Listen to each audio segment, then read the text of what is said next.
Ô Zaidan, tá todo mundo de olho, claro, nas eleições. O domingo não tem futebol, porque a data mais importante do ano das eleições chegou. É neste domingo, dia 30, todo mundo vai votar.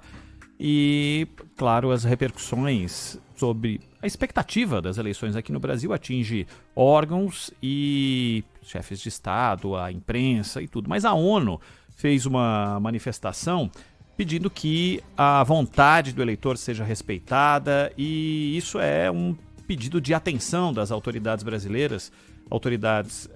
Isso foi do Alto Comissariado para os Direitos Humanos da ONU, para que respeitem a livre escolha do cidadão nas eleições, essa é a frase, e faz um alerta para a desinformação, para que ela seja combatida. Acho que está todo mundo de acordo, né? Todo mundo quer que o eleitor tenha o direito de votar, tenha a tranquilidade para votar, tenha o direito respeitado e por aí vai. Então, acho que estamos na mesma página. A questão que importância isso tem, e se a ONU também se manifesta em outras nações em que os direitos talvez não sejam tão respeitados assim, né? Não, isso é encomendado, né? Isso é declaração encomendada, uma ação entre amigos, né? Então, olha, seria interessante aí uma posição internacional a respeito da eleição no Brasil, para que não haja... Aliás, eu acho interessante que a comparação que se tenta fazer não é nem analogia, né? É como se fosse uma extensão de um modus operandi do que aconteceu nos Estados Unidos e eventualmente o que pode acontecer aqui. Primeiro que são situações completamente diferentes. O que aconteceu nos Estados Unidos, e vale ressaltar, é um processo eleitoral completamente diferente. Você tem várias maneiras de o eleitor se manifestar. E na última eleição isso aconteceu em massa, com o uso dos meios, né? E muitas vezes votos ou cédulas não preenchidas, que o eleitor não queria votar em ninguém, né? E lá o voto não é obrigatório, etc. Mas ele recebeu ali a cédula e devolveu como estava, né? E essa cédula era manipulável em vários trechos do caminho. Houve problemas sérios com a apuração no Arizona e muitas coisas que ainda estão tramitando na Justiça dos Estados Unidos. Então é outra coisa. A fraude, ela era uma possibilidade muito grande, considerável, significativa na maneira como aquela eleição aconteceu. É muito diferente do que está acontecendo no Brasil, do sistema brasileiro, mas não há comparação. Mas aí tem aquelas analogias baratas, né?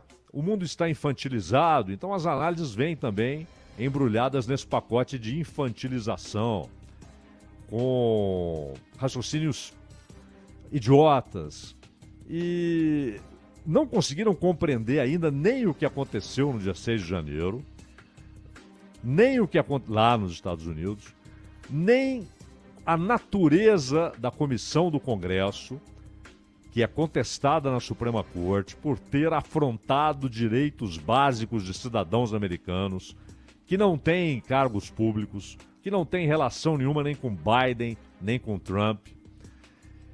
E fora aquilo que, obviamente, não constitui fraude eleitoral, mas fraude intelectual, ataque à honestidade elementar, que foi o papel da imprensa americana naquela eleição. A maior vergonha, mas já está sendo superada, vale ressaltar, está sendo superada hoje pela imprensa americana, a vergonha que ela passou naquela eleição, escondendo notícias para não prejudicar determinado candidato. Um negócio assim asqueroso, desonesto, sujo, muito sujo. Então são situações muito diferentes. Qual é o mote desse pessoal? Ele falou, ó, se o Bolsonaro perder a eleição, há tantos eventos aí que podem ser evocados para que ele trate o resultado como fraudulento, então nós queremos uma força internacional. Queremos que instituições internacionais digam, olha, respeitem o resultado das urnas, né? Que ao fim é o que vai acontecer. Mas vale lembrar que, independentemente das prováveis, bem prováveis fraudes que ocorreram nos Estados Unidos, acontecesse o que acontecesse, se não ganhasse a eleição, como não ganhou, o Trump usaria toda aquela sujeira, porque houve a sujeira, aí é que está o ponto, mas ele usaria toda aquela sujeira não para que não houvesse o reconhecimento da eleição do Biden, mas para se lançar já para 2024. Foi o que ele fez. Nós conversamos isso aqui, Ronald, você se lembra? Falou, olha, ele vai ser candidato em 2024, claro. Pode não ser, muita coisa pode acontecer, mas que ele é candidato, desde já é. Não é? E a ideia aqui, aí sim, é a mesma. Ou seja, se o Bolsonaro perde a eleição, a contestação a diversos episódios, ou a contestação por causa de diversos episódios nebulosos dessa eleição, elas servirão como plataforma de lançamento. É óbvio. Muita gente, inclusive, aderiu à campanha do Bolsonaro, assim como muita gente aderiu à campanha do Lula, imaginando-se um sucessor, pretendendo-se o sucessor daquela corrente, daquele líder popular. Não é? Então, ó, se for o Bolsonaro, segundo mandato, um abraço, não pode tentar um terceiro, eu apoio ele aqui e de repente ele me apoia lá, vai saber. Não é? E com o Lula da mesma maneira. Olha, o PT não tem ninguém ali que é o sucessor natural. Não é? É claro que se o Haddad ganha em São Paulo, ele já foi uma vez o escolhido do Lula para representá-lo lá em 18, ele pode percorrer esse caminho.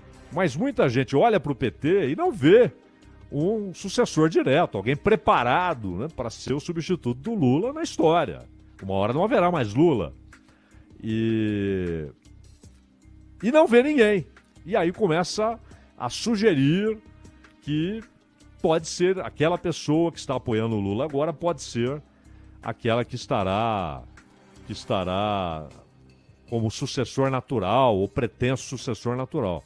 Mas o fato é que o Bolsonaro ele tem duas perspectivas. Ganhou, um abraço. Ele tem 4 anos, não tem mais preocupação com reeleição, mas vai, claro, escolher um candidato que ele irá apoiar. Se o Lula ganhar, muita gente está dizendo, o Lula já disse que não vai querer reeleição. Desconsidere esse tipo de fala antes de eleição e começo de mandato. O Bolsonaro também falou que não ia tentar a reeleição. O Dória também falou, e depois queria até voltar, né? O Eduardo Leite também falou. Com requintes esse, né? Com requintes. Então não é assim. Se o Lula ganhar, as pessoas ficarem imaginando que ele não vai tentar a reeleição. Pode até ser por causa da idade e por N coisas. Você não sabe o que vai acontecer, né? Mas descartar isso, mas muita gente aposta nessa possibilidade. E o Bolsonaro, se perder, ele tem idade para voltar a concorrer em 2026. E, claro, bater no processo eleitoral, dizer que foi vítima de um processo fraudulento, é uma plataforma de lançamento. Essa é a única semelhança entre ele e o Trump. De resto, não há nada. São processos muito diferentes. Agora, o Trump, uma coisa é certa, ele pôde fazer isso porque houve muita sujeira naquela eleição. E no Brasil, há muitas situações que sim darão argumento ao Bolsonaro. Muitas situações provocadas pelo Tribunal Superior Eleitoral, particularmente pelo senhor Alexandre de Moraes.